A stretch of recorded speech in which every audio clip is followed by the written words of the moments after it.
Last night, I had the privilege of attending a Dragon Ball Z Sparking Zero tournament at a local restaurant. And now, I don't consider myself fantastic at Sparking Zero. I think I'm pretty decent. I don't really play ranked or really play the game as much as I did when it released a couple weeks ago. But I consider myself, pretty decent at least, right? That's what I thought at least. Upon arriving at the tournament, I was, pretty much surrounded by people much younger than me, and I'm not really that old. I'm 25. But most of the people were probably, 20 and under. Most were probably realistically in like the 14 to 18 range. So, it's definitely a different age group, a younger generation, I would say. So this is when it starts to go downhill.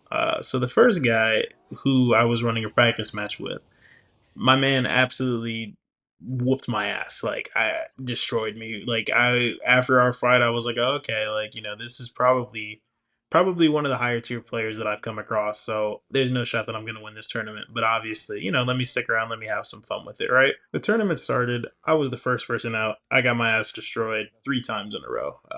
It was not good. Like, I put up a decent fight, but at the end of the day, I got destroyed. It just was what it was, right?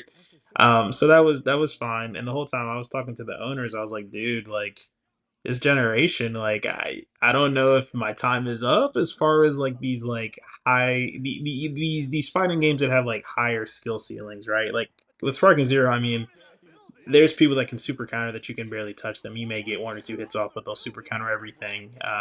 Like once you get to that level, it's different, right? The skill level is completely and totally changed. And then I started to think, and we and him were kind of just thinking, we're like, dang, like, is the next generation, is this like their time? Like, are we kind of phasing out? Because I don't even know if I can get this good at this point. My suspicions were further confirmed when the guy that I told you about, the first guy with the practice matches who absolutely destroyed me. It was his turn to fight, and he was up against this kid. And when I say kid, I mean this kid is 14 years old. They're going the distance, but the 14-year-old kid beats him. And I was just like, holy crap, like, these kids these days are so different. Like, they're really just starting to cook as far as these video games come. And I'm not gonna lie, I was a little bit butthurt. I was like, damn, like, I guess I just need to like focus on getting, a salary raise or promotion at my job and then taking care of my house. Maybe it's just not for me anymore. Do I believe that that's completely true? No, not necessarily, but I do know that, I work a full time job now. I just bought a house. I don't really have time to, sit and grind out Sparking Zero every day, all day, every day. As opposed to some of these kids, a lot of these kids probably have a lot more time to do that when you're 14. Because when you're that young and you're a gamer, time seems like it's infinite. I feel like as you get a little bit older, like you finish school, you get a job, you start to understand that different things have to take priority, right? So I obviously don't game as much as I did when I was their age, but I still am a gamer, and an avid one at that for sure. And then on the flip side, which was interesting to me earlier yesterday, I actually finished I finished the game, but I got the platinum trophy for a video game that not many people probably know, but it's called Jean d'Arc, which is a turn-based RPG game from 2007. Man, I that is probably one of my favorite video games of all time. Like, I remember when I was a kid and my dad would take me to Blockbuster. I don't know how many people, if you know about renting games at Blockbuster, that'll tell me kind of the age range. But having my dad take me to Blockbuster every Friday, man. I saw this game, Jean d'Arc. It had a really freaking cool cover. I was like, oh, dad, like, can I rent this one? He's like, yeah, of course. So we got it. And man, I tell you what, for the next like 2 months, my dad would take me to Blockbuster every Friday, and I would just keep on renting that game, man. I just could not get enough of it. I didn't want to put it down. And then a bunch of time had passed, and I finally just asked my dad. I was like, "Hey, pops, like, can you just buy me this game?" And he's like, "Well, of course, son. Like, at this point, we spent more on renting than the game actually cost." So, needless to say, I got Jean d'Arc, and I played it through, played the crap out of it on the PSP. Man, what a time!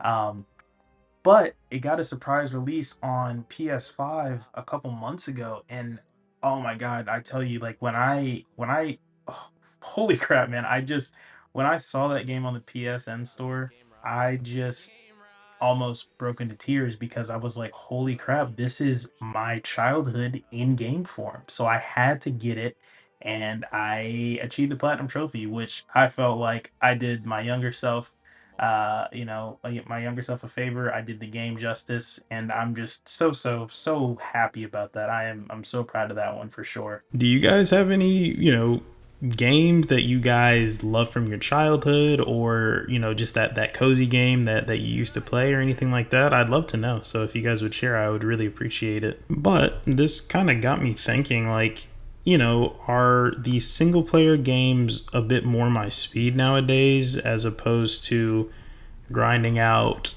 Dragon Ball Sparking Zero? Like, I feel like at this point, I would be much more satisfied, like, picking Hogwarts Legacy back up and actually completing that game, or freaking opening the God of War game that I got from, good God, 2 Christmases ago, as opposed to, going to up my building skills in Fortnite. Like, I'll play Fortnite nowadays with some friends, but zero builds only. I do not build, bro. I feel like that is just a whole thing at this point. And, listening back to what I've said so far, maybe it's less about our generation's time being up, and it's more about like the point that we are at now.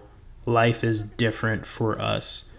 So I think that it's just a difference in, I mean, it's just part of growing up, I think. And again, I will always love video games with all my heart. But I think it's just a different time. And I kind of hinted to it earlier, when you're that young, video games, time is infinite. When you're older, you have other shit to do. You know what I mean? Just plain and simple there. But I just thought that experience, the whole day, from platinuming Jean d'Arc earlier in the day to showering, going and getting my asshole destroyed in Sparking Zero tournament by people who are much younger than me. It was a very good, it was a very nice duality, right, between the two different things. And I'm super appreciative of that. This does not mean that I'm retiring video games. I'll probably still play Sparking Zero with my friends. I'm not going to be, the best ever, but I'll be good enough to enjoy the time with my friends and stuff like that. But I just thought that was really interesting. And I just wanted to come and share that story. Just kind of, I don't know, kind of a story time, just a gamers hub, just, talk about things, because other people may have thoughts like this too. And I just, figured I would record them and put some nice gameplay over the back or something like that, and just have a conversation. So if you've enjoyed listening, I hope to chat with some of you guys in the comments. And this was actually a lot of fun. So hopefully I'll be doing more of this. But thank you guys so much, and I hope that everybody is doing well. And I will talk to you guys very, very soon. Thanks again.